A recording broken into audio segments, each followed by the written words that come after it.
जरूरी सूचना है आप सभी स्टूडेंट्स के लिए।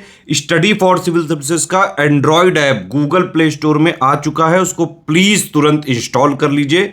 और अगर आप स्टडी फॉर सिविल सर्विसेज के सिर्फ ऐप से कोई भी कोर्स, कोई भी पीडीएफ परचेस करते हैं तो उसमें अप्लाई कूपन, अगर आप ज्ञान सर जो है आप उसमें अप्लाई करते हैं, ये कूपन कोड है, तो उसमें 20% फीस तुरंत माफ हो जाएगी। मतलब 20% डिस्काउंट तुरंत उसमें लग जाएगा। ज्ञान सर लिखना है, नॉर्मली ज्ञान सर स्मॉल लेटर में है सब कुछ, कोई स्पेस नहीं, कोई कॉलम नहीं, सिर्फ ज्ञान सर, GYANSIR। इस तरह से अगर कूपन कोड लगाते हैं आप ऐप में बाई करने से पहले, जो अप्लाई कूपन वाले में आता है, तो 20% का डिस्काउंट तुरंत मिलेगा। वीडियो देखिए। नमस्कार साथियों, स्वागत है आप सभी का स्टडी फॉर सिविल सर्विसेज में। आज की क्लास में हम चर्चा करेंगे रेल परिवहन की। बेसिकली जो टॉपिक हमारा चल रहा है वो है ट्रांसपोर्टेशन इन इंडिया। उससे पहले की क्लास में हमने पढ़ा था साथियों रोड ट्रांसपोर्टेशन, और आज की क्लास में हम डिस्कस करेंगे रेल ट्रांसपोर्टेशन की, रेल परिवहन के बारे में। लिखा हुआ है भारतीय रेल विश्व के सबसे सर्वाधिक लंबे रेल मार्गों में से एक है। यह माल और यात्री परिवहन को सुगम बनाने के साथ साथ आर्थिक वृद्धि में भी योगदान देता है। महात्मा गांधी ने कहा था कि भारतीय रेलवे ने विविध संस्कृति के लोगों को एक साथ लाकर भारत के स्वतंत्रता संग्राम में योगदान दिया है, इसमें कोई दो राय नहीं है। रेल कब चली? 1853 में। 1857 में क्रांति हो गई। क्रांति के बाद जब लोगों के मन में ये भावना आई कि अंग्रेजों ने हमें गुलाम बना लिया है, और जब वो ट्रेन में बैठते थे तो ट्रेन में भिन्न भिन्न जगहों के लोग, भिन्न भिन्न संस्कृतियों के लोग आपस में मिलते थे, अपने अपने क्षेत्र की बातें बताते थे, और इससे हम लोगों को ये पता चला कि जो स्थिति उत्तर में है वही दक्षिण में है, वही पूर्व में है और वही पश्चिम में है। इससे लोगों को ये एहसास हुआ कि अंग्रेज विदेशी हमें गुलाम बनाए हुए हैं और लगभग पूरे भारत का ही शोषण कर रहे हैं। तो इस प्रकार हम कह सकते हैं कि रेलों ने राष्ट्रवाद के उदय में महत्वपूर्ण भूमिका निभाई। ध्यान रहे, भारत में लॉर्ड डलहौजी के काल में पहली रेल 1853 में चलाई गई, और डेट था 16 अप्रैल 1853, और कहाँ से कहाँ तक चली दुनिया जानती है, मुंबई से थाने के बीच चली। मुंबई के बोरी बंदर स्टेशन से 14 सवारी डिब्बों में 400 मेहमान यात्रियों को लेकर 34 किलोमीटर की दूरी तय करके थाने पहुंच गई। उसके बाद 1854 में कोलकाता से रानीगंज, और फिर 1856 में मद्रास से अर्नाकॉम के बीच रेल यातायात शुरू हुआ। बेसिक बात है, सब लोग जानते हैं। अब आज के समय में जो हमारे रेल रोड हैं, देखिए रेल किसको कहते हैं समझ लो।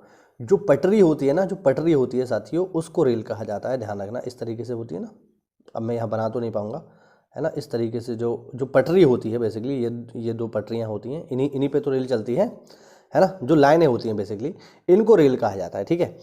तो रेल की चौड़ाई के आधार पर इसको 3 हिस्सों में बांटा गया है, ठीक। जैसे पहला है बड़ी लाइन। बड़ी लाइन जो अभी ज़्यादातर क्षेत्र में आपको बड़ी लाइनें दिखेगी, इलेक्ट्रिक वाली जो है बेसिकली, इनके बीच दूरी कितनी होती है? 1.61 मीटर होती है। ध्यान रखना, ठीक है।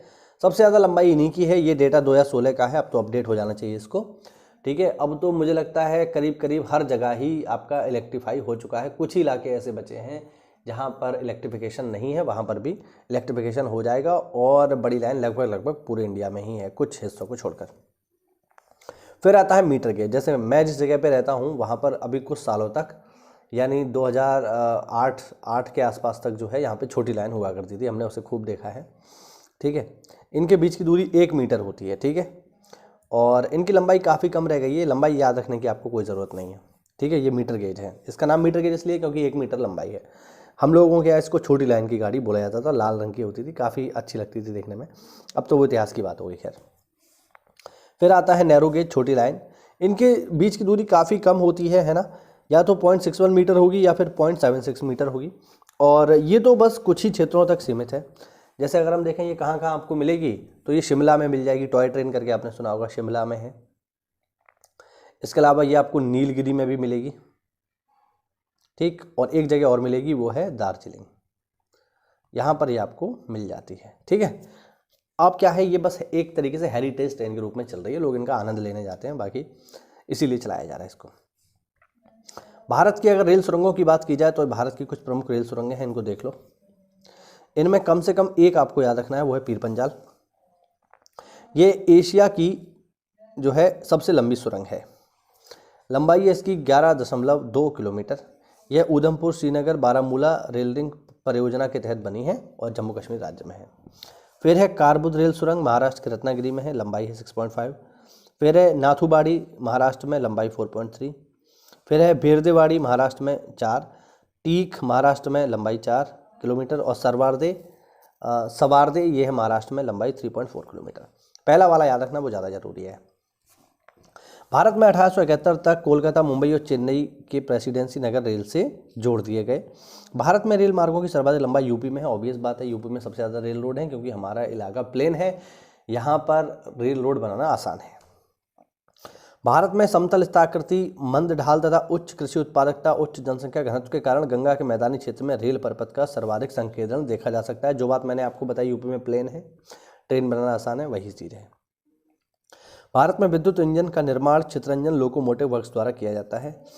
इस संयंत्र की स्थापना चितरंजन में 1947 में की गई। भारत में डीजल इंजन बनाने का कारखाना 1961 में diesel locomotive works Manduadih, Varanasi में स्थापित किया गया। जमशेदपुर में टाटा इंजीनियरिंग एंड कंपनी द्वारा भाप इंजन का निर्माण किया जाता था, जो अब बंद हो गया।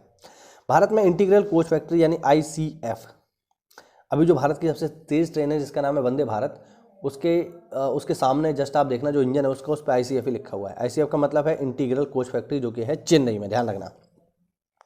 रेलवे स्टाफ कॉलेज कहाँ पर है? बड़ोदरा में है।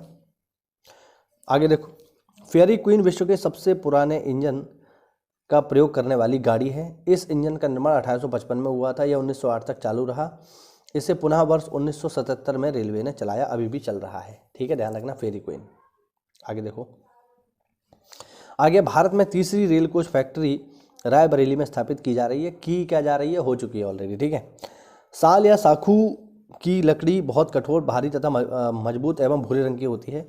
इसका इस्तेमाल जो है स्लीपर बनाने में किया जाता था, ये ध्यान रखना। अब अब यूज़ नहीं करते, अब तो जो है वो कंक्रीट वाले चलते हैं। पहले जैसे मैंने बताया कि हमारे यहाँ पर जो छोटी लाइन की गाड़ी थी, जो मीटर गेज थी, उसमें जो स्लीपर होते थे वो लकड़ी के ही होते थे। हमने तो खैर खूब देखे हैं, बहुत अच्छे से। ठीक है, बट अब जो आप देखेंगे ना, जो बड़ी लाइन में स्लीपर आपको मिलेंगे, वो आपको कंक्रीट के मिलेंगे। भारत में प्रथम CNG ट्रेन की शुरुआत रेवाड़ी रोहतक खंड पर जनवरी 2015 में की गई।